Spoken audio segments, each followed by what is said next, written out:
Welcome to the channel students. तो applications of the derivative में से हमारी 6.2 एक्सरसाइज का सम नंबर है 13th। तो स्टेटमेंट है on which of the following interval is the function f x is equals to x raise to power 100 plus sine x minus 1 is strictly decreasing. हमें इस function का स्ट्रिक्टली डिक्रीजिंग का interval find करना है। तो कोई भी इंटरवल फाइंड करना हो सबसे पहले हम क्या करेंगे, डेरिवेटिव निकालेंगे। ठीक है, so first step is f dash x, इसका डेरिवेटिव क्या आएगा, 100 आगे आ जाएगा and x raise to power कितनी बच जाएगी 99 प्लस साइन एक्स का डेरिवेटिव, कोज एक्स 1 का डेरिवेटिव 0। ओके, तो ये बन गया इसका डेरिवेटिव। अब हमें ये देखना है कि स्ट्रिक्टली डिक्रीजिंग के लिए कौन सा इंटरवल होगा। ठीक है, तो सबसे पहले देखते हैं इन 0 to 1।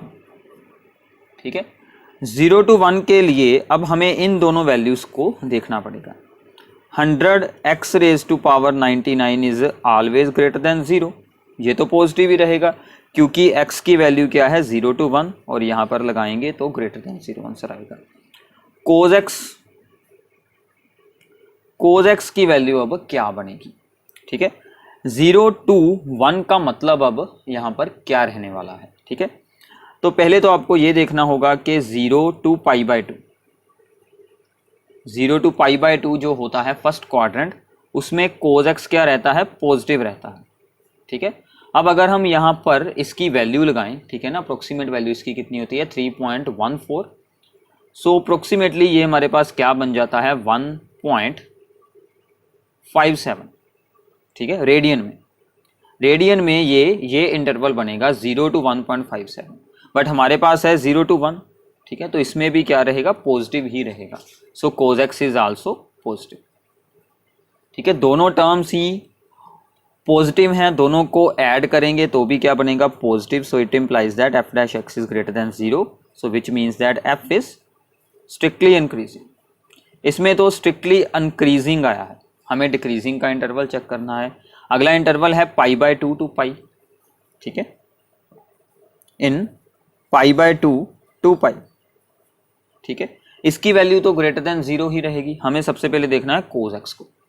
ये हमारे पास अब बनता है सेकंड क्वाड्रेंट। ठीक है, सेकंड क्वाड्रेंट बनता है तो कोज एक्स हमारा क्या रहेगा, नेगेटिव। बट साथ में आपको ये भी ध्यान रखना है कि कोज एक्स की वैल्यू क्या रहेगी, -1 से लेकर 0 के बीच। ठीक है, अब इसकी वैल्यू है -1, इसकी मैक्सिमम वैल्यू कितनी जा सकती है, -1। अगर इसकी वैल्यू -1 से छोटी है तो इसका ओवरऑल आंसर क्या बन सकता है, माइनस। अगर इसकी वैल्यू जो है वो ऑलवेज 1 से ग्रेटर देन है तो इसका आंसर पॉजिटिव ही रहेगा। ठीक है, अब π/2 है हमारे पास अप्रोक्सीमेटली π। ठीक है, तो इस इंटरवल में मैं फिर से रफ में हम इसलिए सोल्व कर रहे हैं क्योंकि ये सभी अप्रोक्सीमेशन वैल्यूज होती हैं। π/2 का मतलब क्या था 1.57 एंड 2π मतलब 3.14। अगर हम इस वैल्यूज को यूज करें x की जगह पर, सो तो 100 into x raise to power जो है 99, this is always greater than 1 से तो बहुत ही ज़्यादा वैल्यू होगी क्योंकि x की वैल्यू है 99। ठीक है, सो हम यहाँ पर एक्सप्लेन करने के लिए सिर्फ इतना लिख सकते हैं। सो इन π/2 to π इंटरवल, ठीक है, इस इंटरवल में जो हमारी x होगी, x is greater than 1, x हमारी ग्रेटर देन रहेगी 1। ठीक है, so which implies that 100 into x raise to power 99 is also greater than 1। ठीक है, अब इसकी वैल्यू 1 से ग्रेटर है। अगर हम इसमें कोज एक्स को ऐड भी करवा दें जिसकी के मैक्सिमम वैल्यू -1 तक जा सकती है, तो इसकी वैल्यू ऑलवेज ही 1 से ऊपर रहेगी, तो दोनों को ऐड करवाएंगे। So which implies that 100 into x raise to power 99 plus cos x is always greater than 0। तो यहाँ पर भी f क्या रहेगा, स्ट्रिक्टली इंक्रीजिंग। तो इन दोनों इंटरवल्स में तो f हमारा स्ट्रिक्टली इंक्रीजिंग है, यहाँ पर भी और यहाँ पर भी। अब ऐसे ही आपको इस इंटरवल में है इसकी वैल्यू को सोल्व कर देखना। तो इसके बाद है third interval that is the 0 to π/2। अब 0 to π/2 में कोज एक्स क्या रहेगा, पॉजिटिव ही रहेगा, एंड हमारा जो डेरिवेटिव में था 100 into x raise to power 99 वो भी क्या रहेगा पॉजिटिव। सो इसका मतलब दोनों को ऐड कर कर एफ डैश एक्स भी क्या रहेगा always greater than 0। So it means that F is strictly increasing. ठीक है, तो यहाँ पर सब कुछ ऑब्जर्व कर कर ही हो जाएगा। ठीक है, हमें सिर्फ इन दोनों चीज़ों के साइंस को देखना है इन द फॉलोइंग इंटरवल्स। तो सभी में ही हमारा फंक्शन क्या रह रहा है, स्ट्रिक्टली इंक्रीजिंग। तो किसी भी इंटरवल में स्ट्रिक्टली डिक्रीजिंग तो आया ही नहीं। सो आंसर हमारा क्या बनेगा, डी, नन ऑफ दिस, क्योंकि सभी इंटरवल्स में हमारा फंक्शन क्या है, स्ट्रिक्टली इंक्रीजिंग। ये दरअसल एक एमसीक्यू प्रॉब्लम है, तो आप इसका डायरेक्टली आंसर भी दे सकते हैं, बट ध्यान रखना है पेपर में यहाँ पर डिक्रीजिंग की जगह पर इंक्रीजिंग कर सकते हैं, इंटरवल्स को चेंज कर सकते हैं, तो सोल्विंग आपको खुद करनी पड़ेगी। ओके, सो इसके बाद है प्रॉब्लम नंबर 14। ठीक है, ये काफ़ी इंपॉर्टेंट प्रॉब्लम थी, कुछ अलग थी औरों से। 14th भी ऐसी है, थोड़ा सा अब यहाँ पर भी चेंज होगा। तो स्टेटमेंट रीड करते हैं, find the least value of A such that function this one is strictly increasing on the interval 1 to 2। ठीक है, अगर ये फंक्शन स्ट्रिक्टली इंक्रीजिंग दिया हुआ है तो हमें ए की लीस्ट वैल्यू फाइंड करनी है, क्योंकि इंटरवल्स का काम होता है हम लीस्ट वैल्यू फाइंड हो सकती है। तो सबसे पहले करते हैं डेरिवेटिव। डेरिवेटिव क्या होगा, एक्स स्क्वायर का 2x ए एक्स का plus A. Now F is strictly increasing, it means that f dash x is greater than 0। ठीक है, so it means that f dash x क्या है, 2x plus a greater than 0। so a अगर हम solve करेंगे 2x उस तरफ गया -2x। ठीक है, तो a की वैल्यू हमें यहाँ से मिल चुकी है greater than -2x। Now x की हम लीस्ट वैल्यू यहाँ पर क्या यूज कर सकते हैं, x की लीस्ट वैल्यू हम क्या लगा सकते हैं, 1। ठीक है, so least value of x is equal to 1। So a greater than -2 into 1, that is a should be equal to, यहाँ पर हम जब लीस्ट वैल्यू लगाएंगे तो a की वैल्यू भी सबसे मिनिमम तो यही हो सकती है -2x। अगर हम x की वैल्यू सबसे छोटी लगा रहे हैं तो यहाँ से a की भी हमें लीस्ट वैल्यू मिलेगी। तो हम यहाँ पर यही लिखेंगे, लीस्ट वैल्यू ऑफ a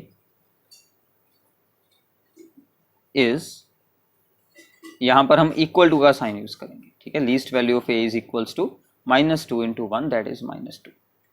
तो यहां से आपको थोड़ी सी कंफ्यूजन हो सकती है। हमें a की लीस्ट वैल्यू, सबसे छोटी वैल्यू फाइंड करनी है। उसके लिए हमने क्या किया, x की सबसे छोटी वैल्यू यूज कर ली, वो है 1। तो 1 लगाएंगे तो a की वैल्यू जो लीस्ट वैल्यू कितनी होगी, -2, जिसके लिए कि ये फंक्शन क्या बन जाएगा, स्ट्रिक्टली इंक्रीजिंग। ठीक है, ओके, सो ये था आपका 14th सम, काफी सिंपल था। आगे चलते हैं 15th problem.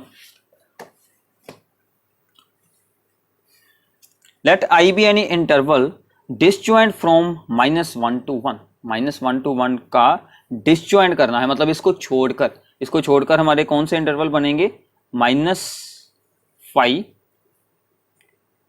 to -1 open interval and then 1 to -infinity to -1 then 1 to infinity। ठीक है, ये हमारे इंटरवल बनेंगे। हमें इन दोनों इंटरवल्स पर क्या करना है, prove that this function is strictly increasing. ठीक है, हमें इस फंक्शन को स्ट्रिक्टली इंक्रीजिंग प्रूव करना है ऑन दीज टू इंटरवल्स। तो सबसे पहले हम करेंगे डेरिवेटिव। x का डेरिवेटिव 1 ओवर x का डेरिवेटिव क्या होता है, पहले x ऊपर आएगी, x की पावर बन जाएगी -1, देन उसका डेरिवेटिव करेंगे, पावर फार्मूला लगाएंगे 1 ओवर x स्क्वायर। ठीक है, अब हमें इंटरवल्स बनाने हैं, तो मैं इस डेरिवेटिव को इक्वल टू 0 करूंगा। ठीक है, सो यहां से मिल गया 1 - 1 over x square is equal to 0। So this becomes x square is equal to 1, which implies that x is equals to +-1। तो मतलब जो हमें यहाँ से रिक्वायरमेंट थी वहीं पर हमारे इंटरवल के ब्रेकिंग पॉइंट आ रहे हैं। ठीक है, 1 और -1। Okay, now first, second, third, हमारे पास टोटल बन गए हैं 3 इंटरवल, और उन सभी इंटरवल्स में हमें इसके साइन चेक करने हैं, डेरिवेटिव के साइन। ओके, सो मैं इसको थोड़ा सा यहाँ पर मॉडिफाइड फॉर्म में लिख लेता हूँ। सो हमारा डेरिवेटिव बन चुका है, हम इसका एलसीएम ले लेते हैं, वो क्या बन गया x square minus one over x square. इसको आगे सोल्व करते हैं, x minus one into x plus one over x square. इसका हमारे लिए क्या मेनली फायदा होगा, हमें साइन चेक करने ईजी रहेंगे, ठीक है।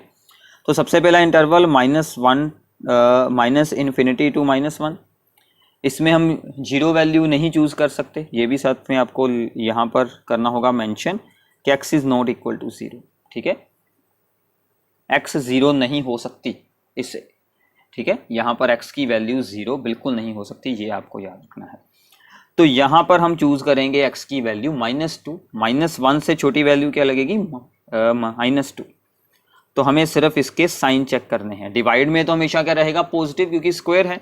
Minus two minus one that is minus three, minus two plus one that is minus, तो माइनस माइनस क्या बन गया पॉजिटिव। सो इसमें क्या रहेगा f इज स्ट्रिक्टली इंक्रीजिंग। एक कम हो गया हमारा, हमने यही दोनों में प्रूव करना था, एक में हो गया है। Next interval is minus one to one with x is not equal to zero, यहां पर भी आप लिख सकते हैं साथ में, ठीक है। नाउ जीरो नहीं पुट कर सकते क्योंकि जीरो तो हो नहीं सकती ना, डिवाइड में x है, तो कोई भी वैल्यू लगा लें, 0.5 लगा लेते हैं, 0.5, ठीक है। 0.5 minus one that is minus 0.5, 0.5 plus one that is plus 0.5, so minus into plus that is negative. f is strictly decreasing, ठीक है। Next interval is 1 to infinity, 2 लगा लेते हैं वैल्यू, ठीक है। 2 लगाएंगे, 2 minus one that is plus one, 2 plus one that is plus, so plus plus becomes positive. f is strictly increasing, ठीक है। सो हमारा प्रूफ हो चुका है, हमने इन दोनों इंटरवल्स में हमारे फंक्शन को स्ट्रिक्टली इंक्रीजिंग प्रूफ करना था। थी ये भी सेम प्रॉब्लम, बस यहाँ पर स्टेटमेंट में इंटरवल की आपके लिए कंफ्यूजन बनाई गई थी, ये यहाँ से आपका क्लियर हो जाएगा, ओके। सो ये था आपका 15th सम। आगे चलते हैं 16th सम की तरफ। सो प्लीज़ पहले आप लोगों को खुद सोल्व कर कर देखने हैं सम, फिर ही आपको वीडियो को कंप्लीट देखना है। अपनी मिस्टेक्स को आपको इस वीडियो से ठीक कर लेना है। सो 16th problem, prove that the function log of sin x is strictly increasing on the 0 to pi by 2 open interval and also strictly decreasing on this interval। दो इंटरवल्स हैं, हमें सिंपली डेरिवेटिव करना होगा, ठीक है। log sin x का derivative क्या होगा, सबसे पहले जब log फंक्शन आगे आ जाता है उसके अंदर जो भी होता है वो आ जाएगा 1 ओवर में, और साथ में चेन रूल के अकॉर्डिंग sin x का डेरिवेटिव। sin x का डेरिवेटिव क्या होता है cos x, so it becomes cos x over sin x that is cot x। तो ये बन चुका है cot x। अब हमें सिर्फ इसके साइन चेक करने हैं इन 0 to pi by 2 interval. cot x क्या होता है, तो ये हमारा बन जाता है फर्स्ट क्वाड्रेंट, तो फर्स्ट क्वाड्रेंट में तो सभी के सभी क्या होंगे पॉजिटिव, ठीक है। इसका कोई प्रूफ नहीं होता, इसको आपने सिर्फ जो आपने रिजल्ट याद किए हैं, जो हमारी अंडरस्टैंडिंग है, वही सिर्फ आपको यहाँ पर एक्सप्लेन करना है। So it means f is strictly increasing, ये हो गया प्रूफ। अब आपको याद होगा ये होते थे हमारे quadrant, first quadrant, second quadrant, third quadrant, fourth quadrant. एक तो इसमें all positive, sine and cosecant positive, tan and cot positive, and cos and secant positive, ठीक है। अब हम अगला इंटरवल देखते हैं, in the interval pi by 2 to pi. ये कौन सा है, थर्ड क्वाड्रेंट, ये हमारा बन जाएगा सेकंड क्वाड्रेंट, ठीक है। यहाँ पर एंगल बनेगा पाई बाय 2, यहाँ पर बनेगा पाई, ठीक है, और यहाँ पर बनता है 3 पाई बाय 2, और यहाँ पर बनता है 2 पाई, यहाँ पर ऊपर 0, ठीक है। अब हम यहाँ पर देखेंगे सेकंड क्वाड्रेंट में, सेकंड क्वाड्रेंट में सिर्फ साइन और कोसेकेंट पॉजिटिव होते हैं, कोट क्या होगा नेगेटिव। कोट है ये cot x, cotangent, so which implies that f is strictly decreasing. बस यही यहाँ पर सिंपल सा काम है, हमें सिंपली यहाँ पर इसी चीज को ही प्रूव करना है, ठीक है।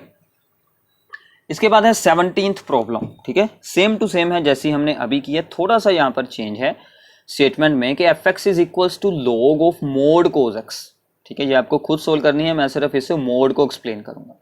तो आपको ये ध्यान रखना है कि लॉग के अंदर जो भी वैल्यू हो, लॉग एक्स की डोमेन क्या होती है, x is positive, x is greater than 0, इसीलिए हमने यहाँ पर मोड लगाया है कि कोज एक्स की सिर्फ हमें पॉजिटिव वैल्यूज को यूज करना है। तो हमें जो दो इंटरवल्स दिए गए हैं वही इस अकॉर्डिंग दिए जाएंगे कि जिसमें हमारा फंक्शन जो है वो मोड के बिना यूज हो सके। अब देखिए मोड कोज एक्स है, इन 0 to π/2 कोज एक्स क्या रहता है, positive, is equals to log cos x. तो बाकी अब आपका डेरिवेटिव करना इजी हो जाएगा। सिमिलरली इन 3 π/2 भी ऐसा ही होगा, 2π, ये कौन सा है, फोर्थ क्वाड्रेंट, दोनों में ही हमें सेम रिजल्ट मिल जाएगा। तो हम फंक्शन यही यूज करेंगे। हम मोड को यहां से क्यों हटा रहे हैं, because of these two intervals, क्योंकि इन दोनों में क्या है, कोज एक्स इज पॉजिटिव, इन दोनों इंटरवल्स में हमारा कोज एक्स रहता है पॉजिटिव, इसलिए हम यहां से मोड को हटा सके हैं, मोड को हटा दिया है। अब इसका डेरिवेटिव और बाद में आपको उसके इन दोनों इंटरवल्स में देखने हैं साइन, ये सम आपको खुद करना है, बिल्कुल सिंपल है, ठीक है। यहाँ पर आ जाएगा एफ डैश एक्स की वैल्यू को यहाँ पर सोल्व होकर आएगी minus of the tan x, और उसके आपको साइन चेक इन दोनों इंटरवल्स में करने हैं। तो ये आपकी सिंपल प्रॉब्लम हो जाएगी। यही यहाँ पर एक मेन था कंफ्यूजन का पॉइंट, वो आपका यहाँ से क्लियर हो गया है। तो प्लीज़ साथ में इस एक्सरसाइज की एग्जांपल्स आप लोगों को जरूर सोल्व करनी है, ठीक है। अगला सम हम करते हैं 18th को हमने प्रूफ करना है कि prove that this function is always increasing on the real numbers. ये फंक्शन सिर्फ इंक्रीजिंग ही है, ठीक है। सिर्फ इंक्रीजिंग का मतलब क्या है कि हम कोई भी रियल वैल्यू इसकी यूज कर लें तो इसका डेरिवेटिव ऑलवेज ग्रेटर देन 0 रहता है। पहले इसका डेरिवेटिव निकालते हैं। 3, इसका क्या आएगा 3x², इसका आ गया 3 × 2 6x, इसका आ गया +3। अब हमें पहले इसकी ही सिंप्लीफिकेशन करनी है। इनमें से कॉमन वैल्यू क्या आएगी 3, सो this becomes x² minus 2x + 1। इसको हम क्या लिख सकते हैं, सो दिस बिकम्स x - 1 का होल स्क्वायर। काफी सिंपल होगी ये प्रॉब्लम, यहाँ पर स्क्वायर बन गया है, so which is always greater than equal to 0, ठीक है। ये तो हमेशा ही कोई भी आप रियल नंबर यूज कर लें, ठीक है।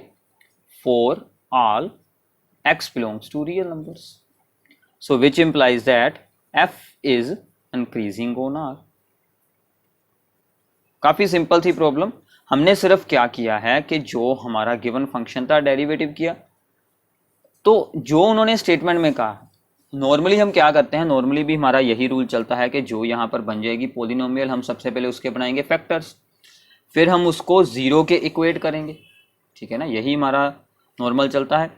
तो अगर हम इसे 0 के इक्वेट हैं करते तो इसका तो स्क्वायर ही बन रहा है, तो ये function always greater than equal to 0 ही बनेगा, ठीक है। So this function is always increasing on r, इसका आपको ध्यान रखना है। तो ये ऐसी प्रॉब्लम्स कुछ होती हैं जो कि यहाँ पर स्पेशल होती हैं, ठीक है। सो इसके बाद चलते हैं, इसके बाद है MCQ ना 19th सम देखते हैं। इसमें क्या है कि the interval in which y is equal to x² into e⁻⁻x is increasing is, इनमें से किस इंटरवल पर ये फंक्शन इंक्रीजिंग होता है। फिर से इंक्रीजिंग देखना है तो हम इसका डेरिवेटिव करेंगे। यहाँ पर क्या लगेगा, प्रोडक्ट रूल, x² आगे, डेरिवेटिव ऑफ e⁻⁻x पहले सेम आ जाएगा, फिर according to the chain rule इसका डेरिवेटिव क्या होगा -1, बाद में e⁻⁻x को रखेंगे बाहर, x² का डेरिवेटिव 2x, ठीक है। अब e⁻⁻x इन दोनों में से आ जाएगा कॉमन, और कुछ क्या आ रहा है बाहर, और एक आ रही है x, ठीक है। तो अंदर क्या बचा, एक x बाहर आ गई है, ये भी बाहर आ गया, माइनस एंड x, यहां पर क्या बच गया +2, ठीक है। So this is the derivative. अब हमें इसको करना है इक्वेट, 0 के इक्वल करना है, ठीक है। Now equals to 0। अब देखिए जो भी एक्सपोनेंशियल फंक्शन होता है, e⁻ है, चाहे 2⁻ है, a⁻x है, वो कभी भी 0 नहीं हो सकता। सो 0 या तो ये टर्म होगी या फिर ये टर्म होगी। सो x इज इक्वल टू 0, और इसको करेंगे तो x इज इक्वल टू 2। सो यहाँ से बन जाएगा एक तो 0 पर, एक बन जाएगा 2 पर, ठीक है। सो हमारा फर्स्ट इंटरवल बन गया -∞ to 0, फिर हमारा बन गया 0 to 2 और फिर हमारा बन गया 2 to ∞। हमें इंक्रीजिंग देखना है तो हम इन सब पर इसकी साइन चेक करेंगे डेरिवेटिव के। अब 0 से कोई भी हमें छोटी वैल्यू लगानी, ये तो रहेगी पॉजिटिव, हमें सिर्फ इन दोनों पर ही साइन देखनी, ठीक है। सो 0 से हम छोटी वैल्यू यूज करते हैं -1, यहां पर लगाई -1, यहां पर लगाया -1, वो बन गया +2 +1 के, सो ये बन गया नेगेटिव। अब 0 to 2 दैट इज हम यूज करते हैं 1 यूज कर लेते हैं, यहां पर लगाया 1 दैट इज प्लस, यहां पर लगाया 1 -1 + 2 that is positive, so this is becomes positive, ठीक है। तो 0 to 2 आंसर हो सकता है, बट अभी 2 to ∞ भी हमें देखना पड़ेगा। 2 to ∞ हम यूज करते हैं 3, ठीक है। 3 यहां पर लगा प्लस 3 यहां पर लगाएंगे -3 + 2 that is minus, so negative. So हमारा आंसर क्या बन रहा है 0 to 2, so D is the right answer, ठीक है। तो ऐसे आपको इंटरवल्स को यहाँ पर सोल्व करना है। तो इसके साथ आपकी ये एक्सरसाइज 6.2 कंप्लीट है। बट मैं आपको फिर से बता रहा हूँ, कोई भी एग्जाम्पल आपकी स्किप नहीं होनी चाहिए। एनसीईआरटी में दी गई हर एक प्रॉब्लम, हर एक एक्सरसाइज का सम, हर एक एग्जाम्पल आपको साथ साथ में ही सोल्व करनी है। अगर एग्जाम्पल्स में कोई भी प्रॉब्लम आती है तो वो आप हमसे पूछ सकते हैं। Thanks for watching the video.